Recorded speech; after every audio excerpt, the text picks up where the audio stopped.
Kristen has under new business district improvement plan. Would the board be so kind as to let her get through that right Yes. now so we can send her on our way? Yes. No, make her stay. Page? Page 118. All right, Kristen, why don't you stay up here? Never thought you could leave us. The board's seen this and approved this district improvement plan last spring. And Kristen's going to tell you why we just need to make some minor modifications and that it does need to be approved by the board again.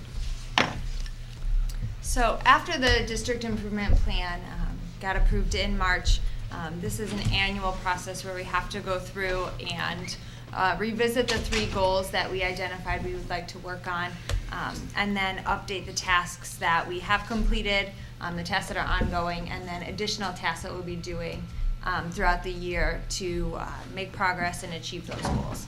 And so that's the document that you have before you, and the reason that we'll be doing this is because the state requires it for any school that has not made AYP. And we'll be presenting on AYP, adequate yearly progress, at the next board meeting. But pretty much all schools in Illinois are not making AYP. I believe the target for this year is for 100% of the students to meet or exceed standards. And so that's the reason why we have to do this.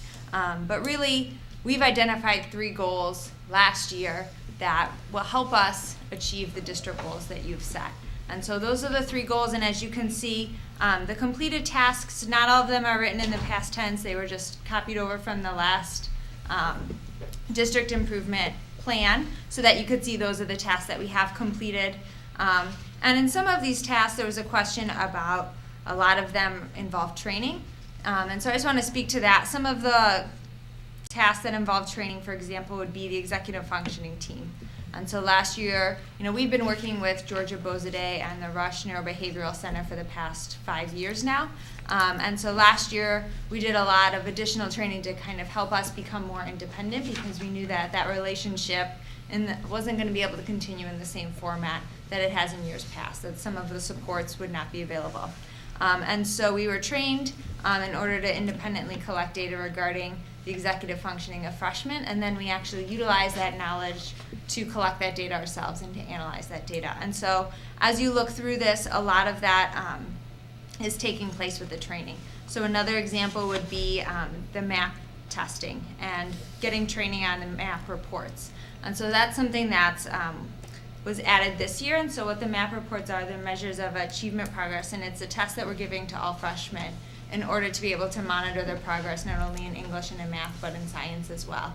And so we're part of the RTI network, and because of that we have an RTI coach, and so she'll come in and work with a school psychologist and myself to provide us training to make sure we're looking at those reports accurately and we're able to decipher all of the data that we need to from each of those reports.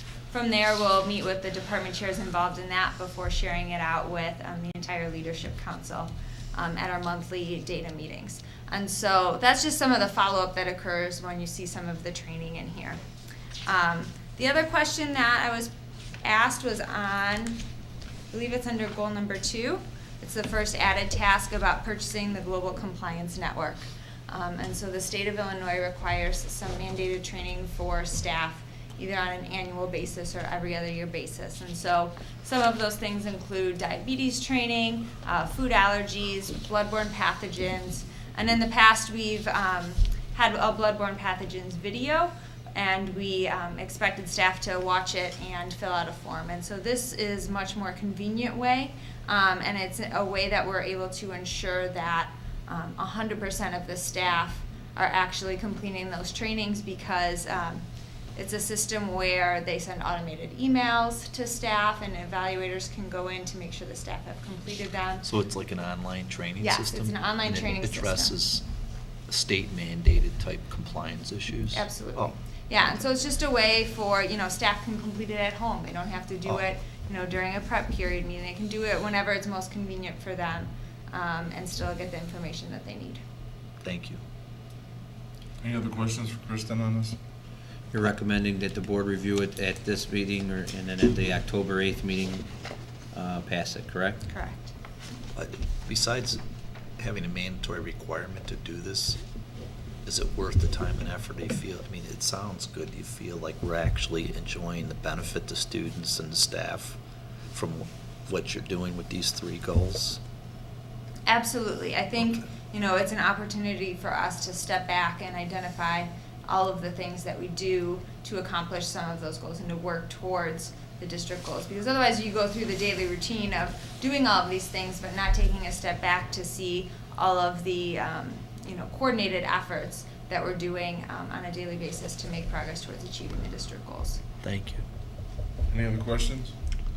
Thank you, Thanks, Kristen. Kristen. Great Good night. job tonight. Great night. Yeah, thank you. All right, let's go back into our agenda then. We're going to go to visitors' comments. The Board of Education welcomes and encourages the participation of its citizens in the business of the school district. Thank you for your attendance. There are 2 points in the meeting where visitor statements are scheduled. Citizens are welcome to ask questions or make comments at either one. Comments will be limited to 3 minutes. If a person would like additional time to address the board, such requests should be submitted in writing 48 hours before the meeting to the superintendent. For more details, please refer to Board Policy 2:230, public participation at Board of Education meetings and petitions to the board. At this time, do we have anybody that visitors comments? All right, seeing none, at this point of the meeting, do we want to add any additional discussion items on?